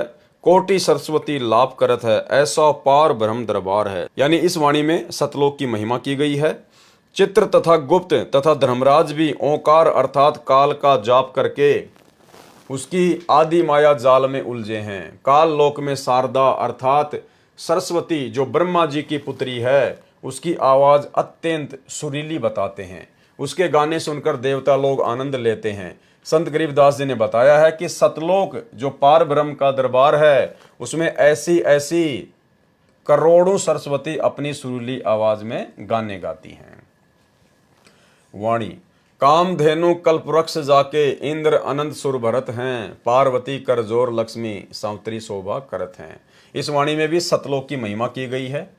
सरलार्थ सत्य पुरुष परमेश्वर के सतलोक में काल लोक में बने स्वर्ग महास्वर्ग जो ब्रह्मलोक में है, उसकी तरह कामधेनु सर्व सुख पदार्थ खाने के लिए उपलब्ध कराने वाली गाय जो कामना यानी इच्छा करते ही वस्तु प्रस्तुत कर देती है, ऐसा मानना है। तथा कल्पवृक्ष सर्व मनोकामना पूर्ण करने वाला पेड़ जो स्वर्ग महास्वर्ग में माना जाता है, जो काल लोक के कल्पवृक्ष तथा कामधेनु से कई गुना अधिक सुविधादायक है। उस परमात्मा के दरबार में इंद्र सर्व गाने बजाने वालों की टीम के साथ वहां सुर भरता है अर्थात गाने गाता है। भावार्थ है कि इस काल लोक में स्वर्ग का राजा इंद्र है। उसके सामने उसको खुश करने के लिए एक गायक मंडली स्त्री पुरुषों का समूह गाने नाचने का प्रोग्राम करते हैं। परंतु सत्य पुरुष के दरबार में उस इंद्र जैसे स्वयं उस मंडली समेत गाने नाचने का प्रोग्राम करते हैं। यानी सतलोक की महिमा की गई है कि वहां इतना वैभव इतना सुख है। ऐसे ऐसे अनंत प्रोग्राम सत्य पुरुष के सतलोक में होते हैं तथा यहाँ की महान देवियां पार्वती लक्ष्मी तथा सावित्री जैसी सुंदर देवियां परम पुरुष के दरबार की शोभा बढ़ा रही हैं।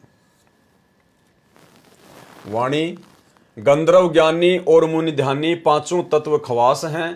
त्रिगुण तीन बहुरंग बाजी कोई जन बिरले दास है। गंधर्व एक देव श्रेणी है, वे विद्वान भी माने जाते हैं तथा मुनि ध्यानी अर्थात ऋषिजन ध्यान बहुत करते हैं। ऐसे ऐसे सतलोक में अनेकों हंस हैं और पांचों तत्व उस सतलोक में नौकर हैं। काल लोक में तो पांच तत्व प्रधान हैं, क्योंकि यहां सर्व रचना पांच तत्व से बनी है। त्रिगुण यानी ब्रह्मा रजगुण विष्णु सतगुण तथा शिव तमगुण है। ये तीनों यहाँ काल लोक में प्रधान है। इन्हीं पांचों तत्व तथा तीन गुणों से काल की सर्वबाजी अर्थात रचना व्यवस्थित है। परंतु यहाँ पर सब अभिमानी है। दास अर्थात नम्र भगत तो कोई कोई है। वाणी ध्रुव प्रहलाद अगाध अग है जनक विदेयी जोर है। चले विमान निदान विद्या धर्मराय की बंद तोड़ है। काल की भक्ति करने वाले ध्रुव तथा प्रहलाद जैसे बहुत अगाध यानी सर्वोपरि भक्ति वाले अगय यानी आगे पहुंचे हुए माने जाते हैं। और जनक विदेयी को भी इसी श्रेणी में लेते हैं, जो विमान में बैठकर स्वर्ग गए थे। रास्ते में नरक में 12 करोड़ प्राणी कष्ट झेल रहे थे। राजा जनक विदेयी ने अपनी भक्ति से आधे पुण्य उनको संकल्प करके दे दिए, जिस कारण से वह नरक खाली हो गया। धर्मराज का विधान है कि जिसका जितना नरक समय है वह नरक में कष्ट भोगेगा, और जिसका जितना समय स्वर्ग में है वह उतने समय स्वर्ग का सुख भोगेगा। परंतु राजा जनक जी ने वह बंद तोड़ दिया, अपने पुण्यों का आधा हिस्सा देकर उनका वह नरक समय समाप्त कर दिया, जिस कारण से वे 12 करोड़ प्राणी स्वर्ग में चले गए। परंतु राजा जनक को काल ने लूट लिया, उसके आधे पुण्य समाप्त कर दिए, जिस कारण से वह पुण्यात्मा शीघ्र पुण्यहीन होकर पुनर्जन्म को प्राप्त हुई और सिख गुरु नानक जी के रूप में श्री कालूराम मेहता खत्री के घर पंजाब की धरती पर जन्मे। अब देखो भाई और बहनों, इसमें बहुत सारी बातें हैं। परमेश्वर के आगे काल की कोई औकात नहीं है। काल केवल उतना ही सोच सकता है जितना परमात्मा चाहते हैं। अब काल ने सोचा कि मैंने राजा जनक को लूट लिया, मैंने उसके आधे पुण्य लूट लिए, और जब तक इसके पुण्य इन 12 करोड़ आत्माओं के साथ में रहेंगे तब तक तो मैं इनको जो है स्वर्ग में बैठा दूंगा, और जैसे पुण्य समाप्त होंगे फिर इनको इनका वो कर्म भोगने के लिए मैं इनको नरक में डाल दूंगा। और मैंने राजा जनक के आधे पुण्य लूट लिए। ठीक है, काल की सोच अपनी थी, लेकिन ये रजा परमात्मा की थी, ये गुरुदेव भगवान की मर्जी थी। क्योंकि भाइयों और बहनों, युगों युगों से परमात्मा उस आत्मा के साथ में थे, और कलयुग की पिछली पीढ़ी में उस आत्मा को मनुष्य जन्म देकर उनको पार भी करना था। तो परमेश्वर की दया थी, अगर राजा जनक के वो पुण्य परमात्मा समाप्त ना करवाते तो 650 साल पहले, यानी 550 साल पहले आदरणीय नानक जी का जन्म ही नहीं होता धरती पर। क्योंकि परमात्मा ने उनके उसी हिसाब से वो पुण्य काल के माध्यम से नष्ट करवा दिए, ताकि जब परमात्मा सन 1398 में इस कलयुग के प्रथम चरण में आए तो उसके थोड़े समय बाद में वो राजा जनक वाली आत्मा भी नानक जी के रूप में जन्म लेकर धरती पर आ जाए। तो सोचिए भाइयों और बहनों, जैसे ही राजा जनक के पुण्य समाप्त हुए, काल ने उसको नीचे पटक दिया। अब यदि राजा जनक अपने वो आधे पुण्य उन 12 करोड़ आत्माओं को ना देता तो भाइयों और बहनों 550 साल पहले वो यहाँ पे जन्म लेकर पैदा ही ना होता, क्योंकि उसके आधे पुण्य और शेष होते और ना जाने कितने समय तक वो ऊपर ऐश करता, आराम करता। तो सब कुछ परमेश्वर ने सेट किया हुआ है। काल केवल खुश हो जाता है कि मैंने बहुत अच्छा कर दिया, मैंने उसको लूट लिया, मैंने ये कर लिया। लेकिन परमात्मा जिन आत्माओं के साथ में है, उन आत्माओं का अकाउंट फिर परमात्मा के अकॉर्डिंग होगा, सबका नहीं होता। जो परमेश्वर के हंस होते हैं, जो किसी कारण से भक्ति छोड़ देते हैं, त्याग देते हैं, लेकिन जो गुरुद्रोही नहीं होते, उनके साथ फिर परमात्मा रहता है, फिर उनका अकाउंट परमात्मा के हाथ में होता है।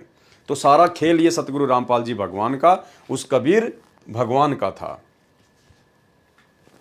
दूसरी ओर 12 करोड़ आत्माओं को नरक से निकलवा कर स्वर्ग ले गए। इस कारण से वाह वाह प्रशंसा के पात्र बने, परंतु अपना भक्ति धन लुटा दिया। फिर वे 12 करोड़ प्राणी राजा जनक द्वारा दिए पुण्य का समय स्वर्ग में भोगकर फिर उसी नरक में डाले गए। उनका जो नरक भोगने का समय शेष बचा था वह तो भोगना ही पड़ा। तत्व ज्ञान न होने के कारण राजा जनक ने उपकार भी किया, परंतु उन 12 करोड़ आत्माओं को कोई लाभ नहीं हुआ, क्योंकि उनको नरक तो भोगना ही पड़ा। कुछ समय स्वर्ग में रहकर क्या लाभ हुआ? कुछ नहीं, क्योंकि आम व्यक्ति ये मानता है कि कुछ समय तो सुख मिला उन 12 करोड़ प्राणियों को। परमेश्वर कबीर जी ने संत गरीबदास जी को तत्व ज्ञान दिया था, उसके आधार से वह कुछ समय के लिए मिला सुख व्यर्थ है। यदि पुण्य नरक में न आना पड़ता तो राजा जनक जी का उपकार सराहनीय था। वह सतनाम सारनाम की सत्य साधना से संभव है। इसलिए कहा है कि राजा जनक भी लुटे गए और उन 12 करोड़ प्राणियों को भी पुण्य नरक भोगना पड़ा। राजा जनक ने जो कार्य किया वह जोर है, अर्थात खूब है, प्रशंसा के योग्य है। ऐसे ऐसे और भी बहुत से धर्मात्मा हुए हैं, परंतु तत्व ज्ञान में कहा है कि आत्म प्राण उद्धार ही ऐसा धर्म नहीं हो, यानी जो किसी आत्मा का उद्धार कर दे, उसका मोक्ष करवा दे, उससे बढ़कर और कोई धर्म नहीं है। और ये धर्म वर्तमान में सतगुरु रामपाल जी परमेश्वर जी के हाथ में है। भावार्थ है कि यदि जीवात्मा का जन्म मरण, कभी स्वर्ग कभी नरक का चक्कर कोई छुड़वाता है तो उससे बढ़कर कोई धर्म नहीं। ये कार्य परम संत ही कर सकते हैं। कौन कर सकते हैं? परम संत ही कर सकते हैं। और वे परम संत स्वयं कबीर परमात्मा है, जो आज धरती पर सतगुरु रामपाल जी के रूप में प्रकट हैं। वाणी गोरख दत्त जुगादी जोगी नाम जलंधर लीजिए, भरतरी गोपी चंदा सीजे ऐसी दीक्षा दीजिए। बड़े साधकों के नामों में गोरख, दत्तात्रेय, जलंधर नाथ जैसे एक युग तक योगी अर्थात साधक बनकर साधना करके सिद्ध बने। उनको जैसा ज्ञान था उसके आधार से उन्होंने सच्चे मन से साधना की, परमात्मा प्राप्ति के लिए सर्व न्योछावर कर दिया। भले ही उनको पूर्ण मोक्ष प्राप्त नहीं हुआ, परंतु उनका प्रयत्न एक सच्चे संत तथा भगत वाला था। इस वाणी में संत गरीबदास जी ने समझाया है कि गुरु को ऐसी शिक्षा तथा दीक्षा अपने शिष्य को देनी चाहिए जैसे श्री गोरखनाथ जी ने अपने शिष्यों गोपीचंद तथा भर्तरी को दी थी, और जैसे ये दोनों सीजे खरे उतरे, ये गोरखनाथ जी की शिक्षा का परिणाम था। वाणी सुल्तानी बाजिद फरीदा पीपा परचे पाइया, देवल फेरिया गोप गोसाई नामा की छान छिवाइया। जो भी साधक परमात्मा प्राप्ति का प्रयत्न करता है वह पूर्व जन्म के भक्ति संस्कारों के कारण प्रेरित होकर साधना करता रहा होता है। उसके साथ पूर्व जन्मों में की हुई भक्ति की कुछ शक्ति भी शेष होती है, जिस कारण से उस साधक के जीवन काल में पूर्व जन्म की भक्ति शक्ति के प्रभाव से कुछ चमत्कार अनोखा कार्य भी हो जाते हैं, जिस कारण से वह भी अपने आप को परम संत मान लेता है तथा अन्य जनता जन भी उसके फैन होकर उसकी पूजा करने लग जाते हैं, जो दोनों के लिए ही हानिकारक होता है। इस अमृतवाणी में बताया है कि एक अब्राहिम सुल्तान अधम, एक बाजिद, एक फरीद तथा एक पीपा नामक महापुरुषों को पूर्व जन्म की भक्ति के परिणाम स्वरूप चमत्कार प्राप्त हुए थे। पर्चा यानी चमत्कार। एक नामदेव जी महाराष्ट्र प्रांत में हुए हैं। परमात्मा ने उनकी पूर्व भक्ति के कारण स्वयं अपने हाथों से नामदेव जी की छान अर्थात झोपड़ी की छत घास फूस डंडों से बनाकर तैयार की थी। एक दिन नामदेव जी मंदिर के पास से जा रहे थे। मंदिर में आरती चल रही थी। भावनावश वे उन ब्राह्मणों में घुस गए जो आरती उतार रहे थे। नामदेव जी छिपा जाति से थे तथा धूल भरे वस्त्र धारण किए थे। शूद्र जानकर पंडितों ने नामदेव जी को पकड़कर मंदिर के पीछे पटक दिया। नामदेव जी फिर भी हाथों से तालियां बजा बजा कर आरती बोल रहे थे। परमात्मा में उनकी सुरती सच्चे मन से लगी थी। परमेश्वर जी ने मंदिर का द्वार नामदेव जी की ओर कर दिया। पंडित जन मंदिर के पीछे घंटियां बजा रहे थे। इस प्रकार के पर्चे अर्थात चमत्कार भगत की पूर्व जन्म की भक्ति की शक्ति से परमात्मा कर दिया करते हैं। एक बार नागौर शहर राजस्थान में पीपा ठाकुर था। संतों के विचार सुनकर उसमें वैराग्य हो गया। राज्य को त्याग कर अपनी एक पत्नी सीता सहित अपने गुरु स्वामी रामानंद जी के आश्रम में काशी शहर में भक्ति करने लगे। एक दिन धार्मिक स्थानों को देखने की इच्छा से गुरुजी की आज्ञा लेकर चल पड़े। यानी धार्मिक स्थान देखने के लिए भी पीपा और सीता गुरुजी की आज्ञा लेकर गए। और आज हमारे भगत कोई छुडानी जा रहा है, कोई जगन्नाथ जा रहा है, कोई कबीर चबूतरा देखने जा रहा है, कोई काशी जा रहा है, कोई लहर तारा जा रहा है। भाई और बहनों, थोड़ी बुद्धि का इस्तेमाल करो। एक दिन धार्मिक स्थानों को देखने की इच्छा से गुरुजी की आज्ञा लेकर चल पड़े। एक स्थान पर द्वारिका नाम से संत आश्रम था, जो दरिया के किनारे बना था। द्वारका दास कोई संत था, उसके नाम पर श्रद्धालुओं ने द्वारका आश्रम नाम रखा था। पीपा जी के गुरुजी सुनाते थे कि द्वारिका नगरी समुद्र ने अपने अंदर ले ली, वह फिर भी सुरक्षित है। स्वामी रामानंद जी श्री विष्णु अर्थात श्री कृष्ण जी के दृढ़ भगत थे। वे उसी कारण से अपने इष्ट देव की महिमा को 4 चांद लगाने के उद्देश्य से कहा करते थे कि द्वारिका में अभी भी श्री कृष्ण तथा सर्व बाल ग्वाल गोप तथा गोपियां राधा रुक्मणी सहित विराजमान है। यानी झूठी कहानी वो उनको सुनाया करते थे। भगत पीपाजी तथा भक्तमती सीता जी अंधविश्वासी सच्चे श्रद्धालु थे, जो अपने गुरुजी के एक एक शब्द को सत्य मानते थे। उस आश्रम से आधा किलोमीटर दूर एक पेड़ के नीचे दोनों भगत बैठे थे। वहां एक पाली गौवे चराने वाला आ गया। वह शरारती था। पीपा भगत ने उस पाली से जानना चाहा कि हे भाई, सुना है कि द्वारका नगरी जल में समाई है, उसमें श्री कृष्ण जी तथा सर्व गोपाल राधा रुक्मणी तथा गोपियां आज भी रहते हैं, वह कहां पर है? ग्वाले अर्थात पाली ने कहा कि जहां आप बैठे हो उसके ठीक सामने इसी दरिया में द्वारका नगरी है। वे कहने लगे कि क्या आपने देखा है? ग्वाले ने कहा कि मैं तो कल ही भगवान तथा द्वारिका वासियों से मिलकर आया हूं। उस शरारती ग्वाले तथा अपने गुरुजी से सुनी फोकट महिमा को सुनकर उनका विश्वास और दृढ़ हो गया। दोनों ने आपस में एक राय करके श्री कृष्ण जी की द्वारिका को देखने तथा भगवान के दर्शन करने की इच्छा से दरिया में कूद गए अर्थात छलांग लगा दी और दरिया के जल में ओझल हो गए। ग्वाला वहां से चलने लगा तो खेतों में कार्य कर रहे किसान ने पूछा कि ये दोनों भगत किस कारण से दरिया में डूब मरे। ग्वाले ने सर्व बात बताई कि मैंने तो मजाक किया था। उन्होंने सत्य मानकर प्रभु दर्शन के लिए दरिया में छलांग लगा दी। किसान ने उस ग्वाले को बहुत धिक्कारा और कहा कि तुझे बहुत पाप लगेगा। आसपास के गांव में उस दुर्घटना की खबर आग की तरह फैल गई। फिर 7 दिन के बाद उसी दिन वे दोनों नदी से बाहर निकले और किनारे पर खड़े हो गए। उन दोनों को दरिया से जीवित निकला देखकर खेतों के किसान तथा गवाले दौड़कर आए और उनसे जीवित रहने का कारण जानना चाहा।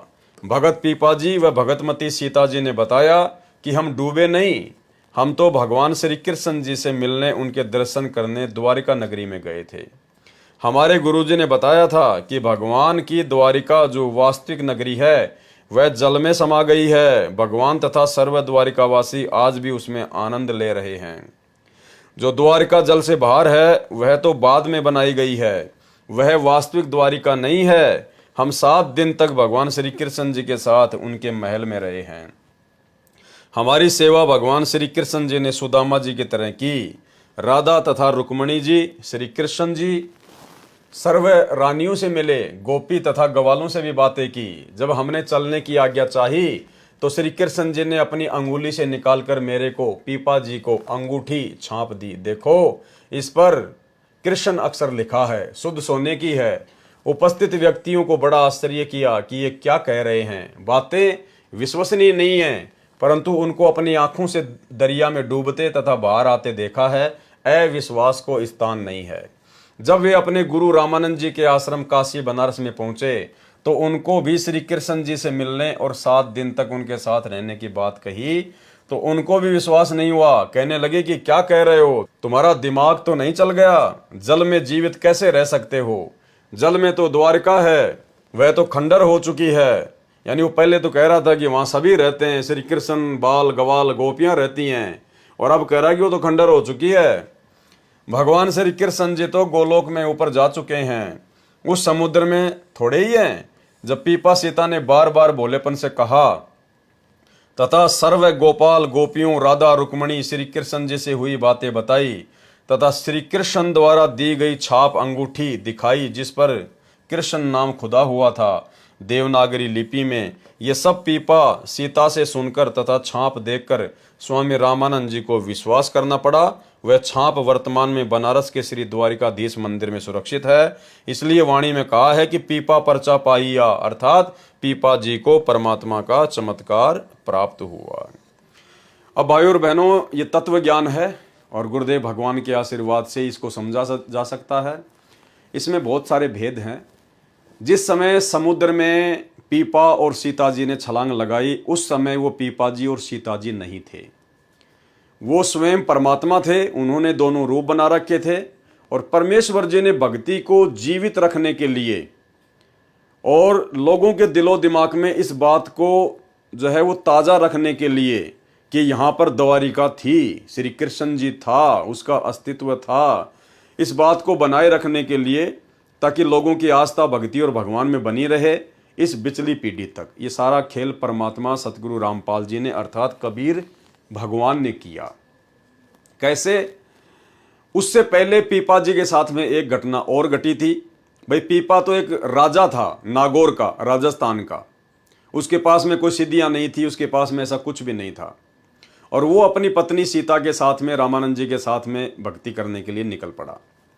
जब वो सीता को लेकर जा रहे थे तो रास्ते में गुरुदेव भगवान ने सत्संग में बताया कि एक लाला जी, एक बनिया, उसने सीता जी को जब पीपा जी के साथ में देखा साधु वेशभूषा में, तो उस बनिए ने कहा, अरे साधु जी, महात्मा जी, तू क्या करेगा इस औरत का? ये तो बनियों के रहने के लायक है, तू क्या करेगा इसका? मेरे को दे दे ये। तो पीपा जी ने कहा कि भाई रख ले, मैं भी इससे दुखी हूं, परेशान हूं, तू इसको रख ले। और सीता जो है वो बनिए के पास में चली गई। ना पीपा जी ने कुछ उससे लड़ाई झगड़ा किया, और जब पीपा जी ने कहा कि तू इसको रख ले तो सीता ने भी कुछ नहीं कहा, वो उस लाला जी के पास में रह गई। अब लाला जी शाम को जब गया उसके पास में, वो जब चौबारे में वो बैठी हुई थी, लाला जी ने उसको ऊपर बैठा दिया अपने चौबारे में। शाम को लाला जी गया नहा धो के, तो जैसे उसने दरवाजा खोला तो बेड पर जो सीता थी वो शेरनी बन के बैठी हुई। अब उसको देखते ही वो लाला जी तो बिल्कुल हक्का बक्का रह गया, वो तो डर गया, घबरा गया। परमात्मा ने पूरा उसका विवरण किया है। दौड़ के गया पीपा जी के पास में, बोले महाराज महाराज, बोले हाँ, बोले माई को ले आओ। नहीं, बोलो रख वहीं पे, बहुत सुंदर है वो तो। नहीं नहीं, बोले मेरा कालजा पाटस है, बोले माई को ले आओ। फिर वो पीपा जी गए, उसको वापस लाए, वो सीता बन के बैठी हुई थी। तो भाई पीपा तो एक राजा था और सीता उसकी रानी थी, वो बेचारे कहाँ से शेर बन जाते, कहाँ से शेर नहीं बन जाती। ये सारी लीला परमात्मा करता है। क्यों की परमात्मा ने ये लीला? क्योंकि मालिक को पता था कि पीपा और सीता के साथ में ये घटना घटनी थी। वो बनिया उनको इस प्रकार से बातें बोलना था। और पीपा राजा था, राजा में अहंकार होता है, घमंड होता है, अभिमान होता है, उसको सहन नहीं होती, लड़ाई झगड़ा हो जाता। और साधु संतों में ये बात शोभा नहीं देती है। तो सारा खेल ये परमात्मा ने खेला। परमात्मा ही सीता बना, परमात्मा ही पीपा बना, परमात्मा ही शेरनी बना। और सीता और पीपा को तो जिंदगी में कभी पता भी नहीं चला होगा कि कौन शेर बन गया और कौन शेरनी बन गई। इसलिए परमात्मा कहते हैं कि गुप्त रूप में सब काम सार दे, जो भी विपदा आन पड़े। और ऐसी स्थिति भाई और बहनों वर्तमान में है। आप और हमारे ऊपर संकटों का ढेर है, लेकिन सतगुरु रामपाल जी परमेश्वर जी ने हमसे भक्ति करवाने के लिए उन संकटों को गुप्त रूप में हल्का किया हुआ है। इसलिए वर्तमान में भक्ति करते करते भी, मर्यादाओं में रहते रहते भी, यदि भगत के ऊपर थोड़ा बहुत कोई संकट आता है तो ये सोच के चलना चाहिए कि भयंकर संकट था, परमात्मा ने हल्के में कर रखा है। संत शरण में आने से आई टले बला, जय मस्तक में सूली हो, कांटे में टल जा। उनकी एक प्रसिद्ध कहानी ये बताते हैं कि एक बार एक सेठ जवान सा था और सीता बहुत सुंदर थी, रानी थी। वो सेठ आगे ने बोला, अरे ओ क्या करेगा बाबा जी तो इसका? या तो भाई सेठा ग्रहण जोगी से तो मन दे देने। सीता ओ पीपा ने बोला, ले जान बीरा, मैं भी दुखी हो रहा सिस्टम है। हाँ सारी आने भाई 24 घंटे चौकसी रखनी पड़े, ले जाए से। सेठ ले आया, मुंह अंधेरे सी दिन में, शांत सी, ऊपर चौबारे में बिठा दी अपनी दुकान के में। और खूब नहा धोकर, सीता ने बोली नहा धोकर आइए। बोला अच्छा। जब वो गाना नहा धोकर कुआड़ खोले तो शेरनी बनी बैठी, बाणिए पैड़ काला में नोकुला करता करता तड़ा आगे देता और थक बुढ़िया लांगड़ रही, लेकर पीपा जी दो रहा है। नो बोला नो से न साधु जी कहाँ? उमाई ने लिया। बोला ना उड़े राज तो ना मैं क्या मेरी जा क्यों हो गया जब सा अगर मेरी गेल चाल मेरा कालजा पाटे। तो भाई उन्हें लेके पीपा जी गया, बड़ा देखा सीता बैठी नो की ने बोला की बात होया? अगर बस दो जोड़े हाथ भाई तोड़ी जा। बोला तो ऐसी ऐसी कथाएं बंदी छोड़ने दिखाई, क्योंकि जिसमें जो परमात्मा आश्रित हो जाती है ना, उनका कोई बाल बांका नहीं कर सकता। जैसा कि इसी में स्पष्ट किया है कि परमात्मा भगत की पूर्व जन्म की भक्ति की शक्ति के आधार से इस तरह की लीला करता है। कौन करता है? परमात्मा करता है, भगत की भक्ति की शक्ति के आधार से, ताकि भगत की तथा अन्य जनता जनों की परमात्मा में आस्था बनी रहे। परंतु जब तक तत्वदर्शी संत नहीं मिलता, तब तक आत्मा का कल्याण नहीं हो सकता। चाहे कितने चमत्कार हो जाओ, कितने ही महान बन जाओ, कितनी प्रसिद्धि प्राप्त कर लो, जब तक तत्वदर्शी संत नहीं मिलता, जो तत्वदर्शी संत वर्तमान में बड़े सौभाग्य से आप और हमें प्राप्त हो चुके हैं। वाणी छान छिवाई गऊ जीवाई, गणिका चढ़ी विमान में, सदना बकरे को मत मारे पहुंचे आन निदान में। भगत नामदेव को हुए चमत्कारों में से ही परमात्मा ने बताया कि संत नामदेव जी की झोपड़ी की छान घास फूस की छत छवाई अर्थात डाली थी। एक समय दिल्ली के बादशाह को नामदेव की ख्याति का अर्थात प्रसिद्धि का पता चला। परीक्षार्थ दिल्ली बुलवाया। राजा मुसलमान था। दरबार में एक गाय को तलवार से काटकर मार दिया तथा संत नामदेव जी से कहा कि यदि तेरे श्री कृष्ण में शक्ति है तो इसे जीवित कर दे, नहीं तो तेरी जीवन लीला यहीं समाप्त हो जाएगी। नामदेव जी ने गाय के पैर छुए और परमात्मा से अर्ज की। गाय उसी समय जीवित हो गई। राजा ने भगत से क्षमा याचना की। ये तो पूर्व जन्म की भक्ति से चमत्कार हो रहे थे। फिर परमात्मा अपने विधान अनुसार अच्छी भगतात्माओं को मिलता रहता है। भगत नामदेव जी को परमात्मा संत रूप में मिले, उनको तत्व ज्ञान समझाया और सतनाम रूपी चार्जर लगाकर उनकी बैटरी चार्ज करने की विधि बताई, अर्थात सत्य साधना के लिए सत्य मंत्र देकर भक्ति शक्ति बढ़ाने को कहा। तो भाई और बहनों, आज के वीडियो में केवल परमात्मा ने सतलोक की महिमा और कुछ ऐसी वाणियाँ थी जो कहानियों के रूप में थी, जिसको परमेश्वर जी हमें सत्संगों में बहुत बार जो है वो सुना चुके हैं, बता चुके हैं। इसलिए ज़्यादा कुछ विस्तार से बताने की आवश्यकता महसूस नहीं हुई, क्योंकि वैसे तो परमात्मा ने सारा सरलार्थ किया ही हुआ है। लेकिन जहां जहां आवश्यकता पड़ेगी, जो विशेष पॉइंट होगा उसी के ऊपर परमात्मा दास को निमित्त बनाकर खुलासा करवाएंगे। बाकी नॉर्मल रूप से परमात्मा ने जो वाणियां लिखी हैं उनको हम पढ़ेंगे। पढ़ने मात्र से भी हमारे को जो है लाभ प्राप्त होता है, आध्यात्मिक जो है वो पुण्य प्राप्त होते हैं। तो आज के वीडियो में केवल इतना ही। कल परमेश्वर की दया से नित्य नियम के सरलार्थ का समापन होगा, क्योंकि कल का जो वीडियो होगा वो नित्य नियम के ऊपर लास्ट होगा। उसके बाद फिर अगले दिन से सेम रात्रि 9 बजे कंटिन्यू हम लोग असुर निकंदन रमेणी के सरलार्थ के ऊपर वीडियो बनाएंगे। तो आज की वीडियो में केवल इतना ही। परमेश्वर हम सबको सद्बुद्धि दे। और भाई और बहनों, ये जो आप देख रहे हैं बहुत अच्छी बात है। साध संगति बहुत जरूरी है, परमेश्वर जी का आदेश है, उनकी आज्ञा है। लेकिन परमेश्वर की भक्ति को हमने प्रथम रखना है। साध संगति की वीडियो देखना बहुत अच्छी बात है, जानकारी होगी, हौसला बढ़ेगा, हिम्मत बढ़ेगी, ज्ञान होगा, भक्ति में रुचि पैदा होगी। लेकिन भक्ति की शक्ति से हमारा आत्म कल्याण होगा। और भक्ति जो सतगुरु रामपाल जी परमेश्वर जी ने हमें दी है वो है। तो जिस प्रकार परमेश्वर हमें आदेशित करते हैं कि रोजाना कम से कम 1 घंटा सत्संग सुनना, और जो मंत्र दे दिए हैं कम से कम जो प्रथम मंत्र है उसकी 1 माला कम से कम, ज़्यादा करो तो आपकी मर्जी। सतनाम जिसको मिला हुआ है कम से कम उसकी 5 माला, यानी 500 मंत्र तो कम से कम सतनाम के होने चाहिए।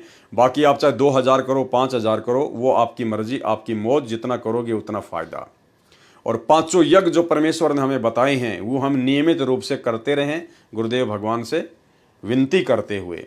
तो परमेश्वर की भक्ति को हमने प्रथम स्थान देना है। बाकी ये दास के वीडियो, साध संगति के वीडियो, ज्ञान आधारित वीडियो, ये केवल हमारे विश्वास को बढ़ाने के लिए हैं, जो समय समय पर जरूरी हैं। लेकिन सबसे महत्व हमारे लिए गुरुदेव भगवान की भक्ति है, उसको हमने भूलना बिल्कुल भी नहीं चाहिए। तो आज के वीडियो में केवल इतना ही। परमेश्वर हमें आज्ञा दें, आशीर्वाद दें। बंदी छोड़ सतगुरु रामपाल जी भगवान की जय हो।